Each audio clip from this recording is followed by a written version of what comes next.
que la loi a vraiment été améliorée, va dans le sens des femmes, et toutes les jurisprudences, les règles, les sécurités, le code du travail, l'institution de la justice elle-même a fait des gros progrès, donc ça c'est une avancée très positive. Malheureusement, les cultures, les comportements restent parfois encore à retravailler. Et ce qui est aussi très important pour la femme, c'est son accès au monde du travail, son accès à l'économie. Aujourd'hui, l'économie va dans le digital et c'est important que la femme ne rate pas ce tournant qui est pour elle une source importante de retour à l'égalité.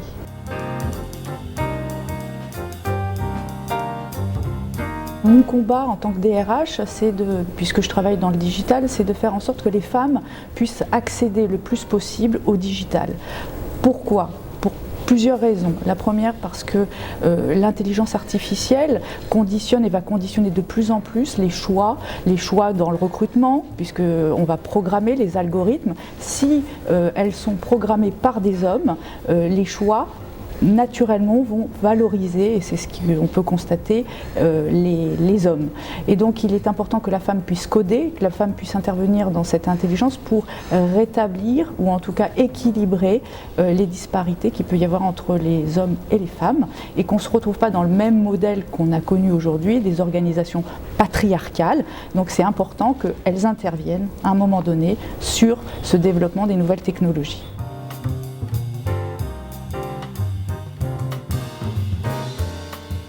Il y a un travail à faire parce que malheureusement ce secteur représente 30% de femmes dans le secteur de la technologie.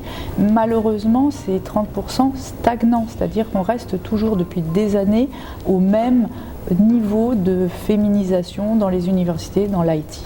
Et aujourd'hui même on régresse puisqu'on a perdu 6% de diplômés dans la tech. Et je dis attention, et comme je vous l'ai expliqué, parce que le monde de demain, s'il n'y a pas des femmes dans le codage ou dans l'intelligence artificielle, on reproduira un monde patriarcal. Mais je dis attention encore plus, c'est que le secteur de la nouvelle technologie va représenter demain, après-demain, près de 80% du marché de l'emploi. Il est temps aujourd'hui que les femmes s'impliquent dans la conception du monde de demain, qu'elles y contribuent pour faire un monde plus juste, plus équitable, plus éthique, plus valorisé et plus féminin.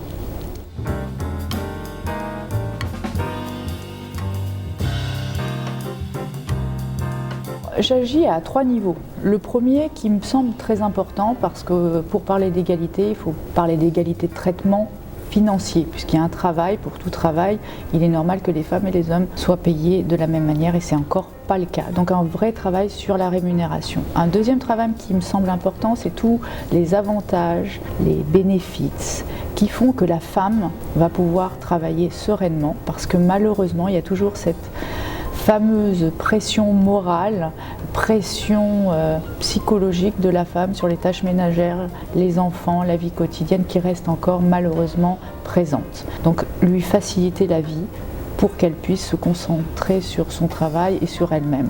Et enfin, pour moi ce qui est important, c'est qu'elle puisse accéder à des postes de management et que dans ces postes de management, elle puisse prendre le lead, parce que c'est important d'avoir des leaders au féminin, et que nos hommes, en tant que managers, puissent également faire en sorte qu'il y ait un climat serein, sans sexisme, sans défavoritisme ou préférence pour l'homme parce qu'il n'a pas d'enfant, etc.